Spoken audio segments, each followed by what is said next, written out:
Mas. Halo, Rahayu. Nama saya Galih Nagaseno. Saya tinggal di Solo, di Taman Hutan Lemah Putih, yang dulunya adalah Padepokan Lemah Putih, yang diprakarsai oleh almarhum bapak saya Suprapto Suryo Darmo. Beliau selama kurang lebih 40 tahun mengabdikan hidupnya sebagai guru dari Joget Amerta atau yang kita kenal sebagai Amerta Movement. Nah, saya banyak sekali belajar dari almarhum bapak saya, bagaimana mengkoneksikan antara musik atau suara dengan gerak. Di Amerta, Joget Amerta maupun di suara Amerta itu tidak ada struktur. Kami tidak ada struktur, tapi kami mencoba untuk menyelaraskan yang dipunyai dari masing-masing murid. Nah, murid-murid kami, terutama bapak saya memang dari luar negeri, dari beberapa benua. Kemudian saya lebih banyak murid-murid atau partisipan yang berada dalam negeri.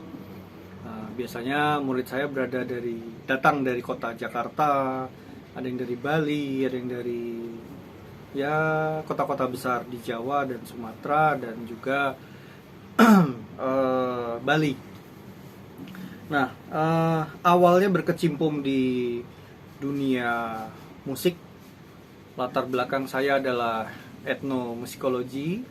Saya menempuh di ISI Surakarta tahun 2001 sampai 2005, kemudian mengambil pasca sarjana tahun 2008 lulus, kemudian ditarik ke Universitas Pasundan mengajar di sana selama kurang lebih 8 tahun, kemudian mengundurkan diri dan mengabdikan hidup saya di bidang pengajaran musik, meditasi, dan juga spiritual di Taman Hutan Lemah Putih. Saya mendeklarkan Amerta Sound Meditation, yang mana juga itu sebutan yang saya buat juga. Itu tahun 2020 awal, ya, tahun 2020 awal, setelah bapak saya meninggal Desember 2019. Tapi selama saya kuliah S1 dan juga S2, bapak banyak sekali mengajak saya untuk berproses menemani workshopnya beliau dari pagi, siang, sore, bahkan ada yang memberikan workshop di luar kota, tidak hanya di Lemah Putih. Saya ikut, dan juga ketika perform juga ikut.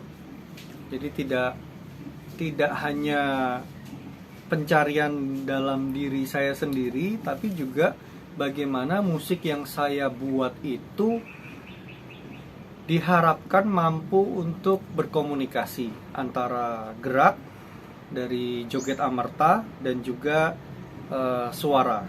Nah, suara ini kemudian saya cari bagaimana mengkoneksikan antara vibrasi suara dengan tubuh dari penarinya.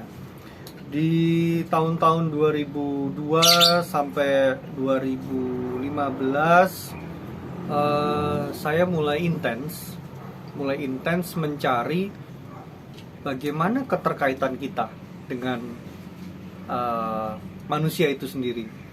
Dan di saat itu juga bapak saya juga mengingatkan untuk selalu berhubungan dengan alam. Bapak selalu mengarahkan keterhubungan itu.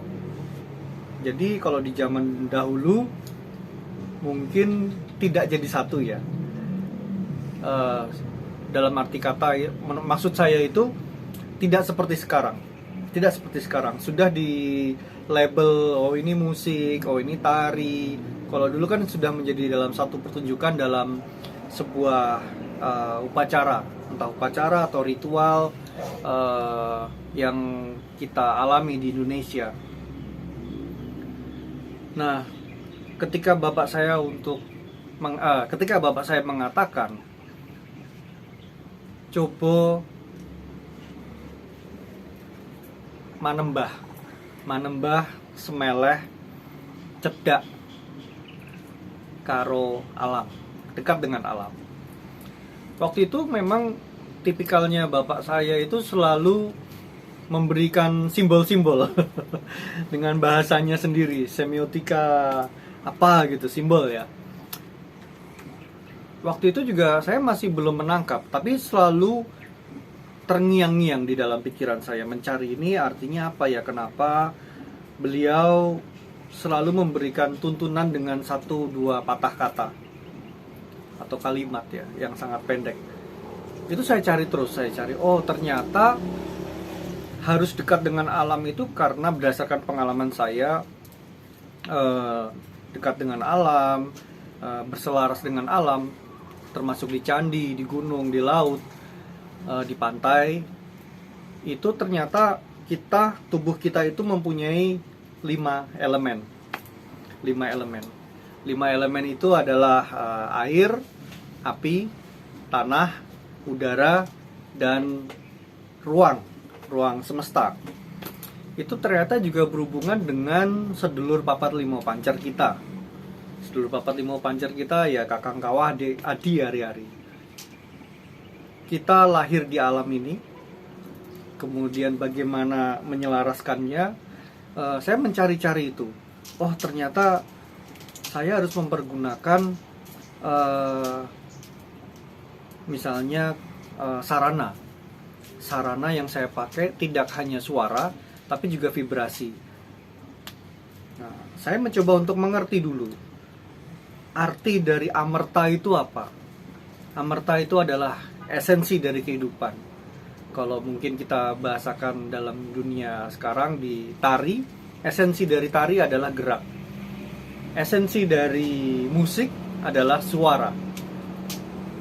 Esensi dari suara adalah apa? Lebih yang saya dapatkan itu lebih ke energi. Lebih ke energi, ada vibrasi, ya ada getaran ya, ada juga frekuensi, ada gelombang binaural frekuensi. Dan saya yakin ternyata semakin saya mendekatkan diri dengan alam dengan mempergunakan media suara dan juga alat-alat musik yang sudah saya riset cukup lama juga, ternyata alat musik juga mengeluarkan suara, mengeluarkan gelombang vibrasi. Dan tidak hanya itu, bunga, batu, apalagi tanaman, tanah, semuanya mempunyai frekuensinya masing-masing. Terlebih lagi manusia. Manusia itu kan mempunyai 5 macam panca indera. Ada 5 elemen yang tadi saya sudah sebutkan, dan juga sedulur papat limo pancer juga ada 5. Nah, panca indera kita ada indera penglihatan, penciuman, peraba, pengecap, dan pendengaran. Di dalam meditasi suara atau sound healing atau sound meditation itu mempergunakan indera pendengaran, yang mana pendengaran manusia itu pasti berbeda-beda. Nah, tapi yang saya pahami rentang pendengaran manusia adalah 20 Hz sampai 20.000 Hz.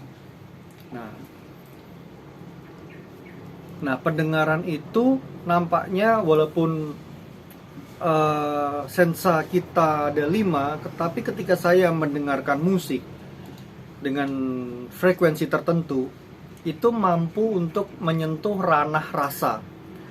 Ranah rasa yang ada dalam diri manusia. Ranah rasa itu ada di dalam jiwa. Manusia mempunyai 3 lapis. Ada pikiran, ada jiwa, dan tubuh sebagai wadah kita. Nah, kemudian saya mencoba untuk mencari apakah vibrasi itu vibrasi dan frekuensi manusia itu berbeda-beda. Nah, ternyata jawabannya iya, berbeda-beda. Yang saya pahami, walaupun saya belum bisa mengukur berapa sih frekuensinya orang ini, berapa frekuensinya misalnya Hanom, berapa frekuensi misalnya jenengan gitu. Itu saya memerlukan kepekaan olah batin dan rasa. Ya, memerlukan olah batin, intuisi, dan juga pengolahan dari kepekaan spiritual. Itu kaitannya dengan getaran tadi. Getaran itu kita tidak bisa melihat, kita hanya bisa merasakan. Kecuali kita pakai alat bantuan, alat ukur. Di barat itu ada namanya cymatic sound, yang mana mempergunakan medium benda cair, kemudian digetarkan, misalnya nada C, itu dia akan membentuk gelombang-gelombang yang stabil. Mempergunakan benda cair itu, zat, dan juga terkadang ada garam. Nah, unsur-unsur yang ada di alam bumi ini, itu nampaknya berdasarkan pengalaman saya, itu mempunyai frekuensinya masing-masing. Dan saya rasa ketika saya memainkan alat musik dengan frekuensi tertentu, yang saya mainkan ada 7 nada. Ada nada C, D, E, F, G, A, B. Ya, C, D, E, F, G, A, B. Itu sesuai dengan 7 cakra manusia.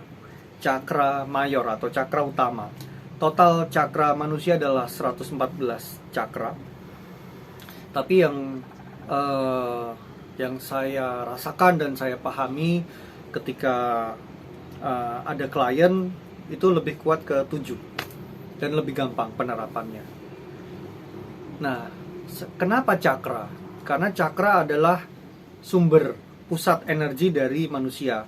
Cakra dasar ada di tulang ekor manusia. Keterkaitannya itu dengan rasa takut, ya, rasa gelisah. Itu kesadaran manusia di gelombang tersebut adalah sekitar 100-an hertz. Kemudian naik ke sacred chakra di bawah pusar Anda, itu sekitar 200-an hertz. Itu yang berhubungan dengan kreativitas. Nah, yang elemen yang ada di dalam root chakra atau chakra dasar itu adalah bumi. Kemudian yang di sacred adalah air, tentang kreativitas. Ya. Kemudian naik lagi ke solar plexus chakra yang berhubungan dengan organ pencernaan. Itu adalah api unsurnya. Kita tidak akan semangat kalau api kita tidak besar, ya. Jadi harus dibesarkan untuk menjaga itu. Kemudian naik ke heart chakra, throat chakra, ya. Yang keenam adalah third eye chakra atau letaknya di pineal gland kita atau di dahi. Kemudian juga ada cakra mahkota. Nah, kenapa saya mempergunakan cakra? Karena setiap cakra dan nada ternyata saling terkait. Manusia itu mempunyai tadi ya yang sudah saya sebutkan, ada consciousness atau pikiran kita, kesadaran pikiran kita. Semakin kesadaran pikiran kita rendah, itu cakra-cakra itu bisa block atau penyumbatan, tapi juga bisa overflow atau perputaran energi cakranya itu lebih besar. Misalnya ada klien saya, dia sangat stres sekali di pikirannya. Kita cermati dulu, baik secara psikologis dia maupun dari apa yang dia rasakan dan juga reaksi tubuh yang dirasakan. Tidak bisa saya mengklaim, oh Anda gini-gini tanpa ada analisa yang lebih dalam. Jadi biasanya saya mengajak secara obrolan santai, kemudian mencoba untuk men-scanning atau energy reading atau membaca energi dari orang tersebut. Nah, oke, misalnya pikirannya sangat terfokus pada strategi pemasarannya dia, bagaimana sebuah perusahaan itu mampu untuk bertahan. Sininya kencang sekali third eye chakranya, karena third eye chakra itu yang berkaitan dengan imajinasi maupun intuisi seseorang, pikiran, consciousness. Tapi ketika ini pikirannya kencang, akan ada mempengaruhi cakra-cakra yang lain, misalnya di throat chakra, heart chakra, dan juga solar. Tapi biasanya yang saya energy reading pada umumnya adalah solar yang bermasalah. Akhirnya organ pencernaan yang ada di solar akan bermasalah juga. Jadi reaksi tubuh secara fisik dia akan bermasalah.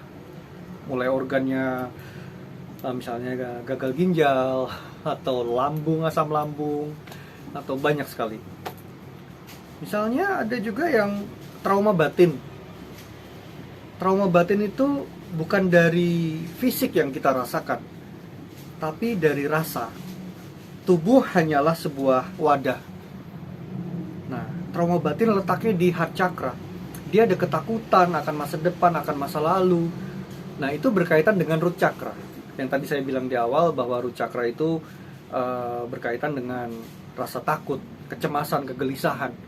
Itu harus dilakukan, kalau istilah saya tuh releasing atau grounding, atau di dalam dunia spiritual dikatakan earthing. Jadi membumi, harus lenggah. Nah, bagaimana dengan klien-klien yang tidak bisa ke alam? Kadang mereka ke sini, kemudian mereka minta saya untuk ke Jakarta, ke Bali, dan ke beberapa kota lain. Ya, saya datangi. Cukup hanya dengan mempergunakan frekuensi suara yang sudah mempunyai gelombang tadi. Dari rentangnya adalah dari 100 sampai 800 Hz. Nah, dengan mempergunakan media suara, entah alat musik apapun yang mempunyai karakter suara yang bersifat continuous atau drone,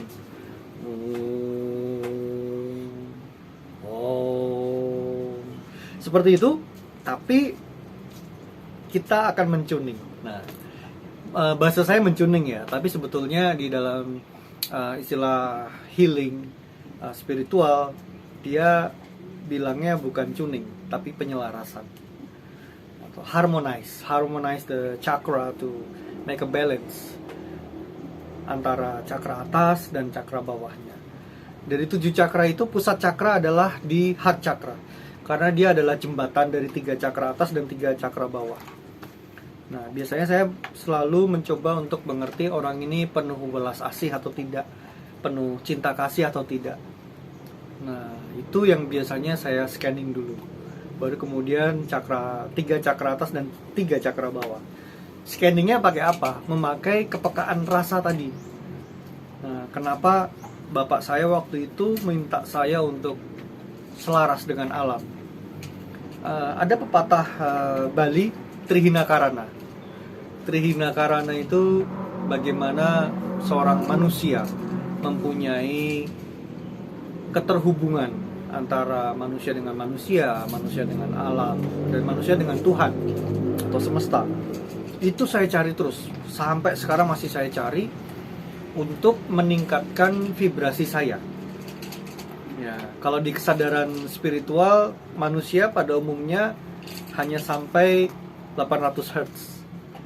Tapi di orang-orang yang spiritualnya tinggi, itu bisa sampai 1200 sampai 1500 Hz getarannya. Nah, orang-orang tersebut di dalam dunia spiritual kita namakan healer. Healer itu bukan seperti dokter, tapi healer itu hanya membuka titik kesadaran manusia untuk dia menerima seutuhnya, membukakan dirinya. Kita sebagai healer juga menahan ruang dan waktu bagi si seseorang ini untuk dia mempunyai kesadaran itu. Jadi kita ajak ini, kita tuntun supaya kesadarannya tinggi, tidak kesadarannya rendah. Orang-orang yang kesadarannya rendah ada resiko depresi, kemudian stres, kemudian bahkan ada yang indikasi untuk menyakiti dirinya sendiri sampai yang terburuk. Nah, itu kita sebagai healer mengajak mereka untuk mempunyai kesadaran, ayo pelan-pelan kita menuju kesadaran yang tinggi sehingga menghasilkan vibrasi frekuensi yang tinggi. Nah, bagaimana? Salah satunya dengan suara, dengan dekat dengan alam, mulai mengerti apa yang terjadi di dalam tubuh kita. Kita mulai mendengarkan lagi ke dalam tubuh kita, karena inti meditasi adalah seni untuk memahami diri kita sendiri. Itu semua dipelajari. Nah, keterkaitannya sebetulnya sangat holistik sekali. Tidak hanya suara, tapi juga sarana dan prasarana yang saya pakai untuk sebagai healing. Terakhir Mas, Ya. Quotes Mas Gali, musik meditasi itu apa Mas? Ya. Kata-kata saya akan musik meditasi itu, ini adalah ruang yang sangat aman. Ini adalah kesadaran yang sangat baik sekali. Manusia di zaman sekarang itu penuh dengan gelombang radiasi elektromagnetik. Tolong dijaga supaya kesadaran manusia itu tetap terjaga dengan cara berselaras dengan diri Anda sendiri dan juga berselaras dengan alam. Bapak saya pernah memberikan kata yang sangat indah sekali. Beliau selalu mengatakan kepada saya, filosofi hidupnya ada tiga kata: belajar, bekerja, dan berdoa. Nah, kemudian saya tambahkan yang keempat, semeleh. Ketika kita bekerja, kita juga belajar dalam kehidupan keseharian kita. Belajar untuk lebih baik lagi, belajar untuk tidak mengulangi kesalahan yang sama, tapi kita juga tetap bekerja. Ya, bekerja supaya hidup kita itu murub, menyala untuk diri kita sendiri, menyala untuk di sekitar kita, menjadi pelita manusia yang bercahaya. Dan yang ketiga adalah berdoa. Ketika kita sudah menjalani belajar, bekerja, dan yang ketiga adalah berdoa, kita harus izin dengan Sang Pencipta bahwa yang kita lakukan akan termanifestasi. Nah, di dalam law of attraction, semakin kita mengejar sesuatu seperti kacamata kuda, itu akan semakin jauh yang kita kejar. Tapi yang keempat, semakin kita semeleh, pasrah, menyerah, bukan menyerah yang tidak berbuat apa-apa, tapi menyerah untuk mencapai titik kesadaran kita sedang menuju ke sana. Ya. Yang keempat adalah semeleh. Di dalam law of attraction, semeleh sangat penting. Nah, ini yang saya berikan untuk para murid, peserta atau klien saya dalam sebuah sesi atau workshop. Itulah pedoman yang saya pegang. Oke. Thank you Mas.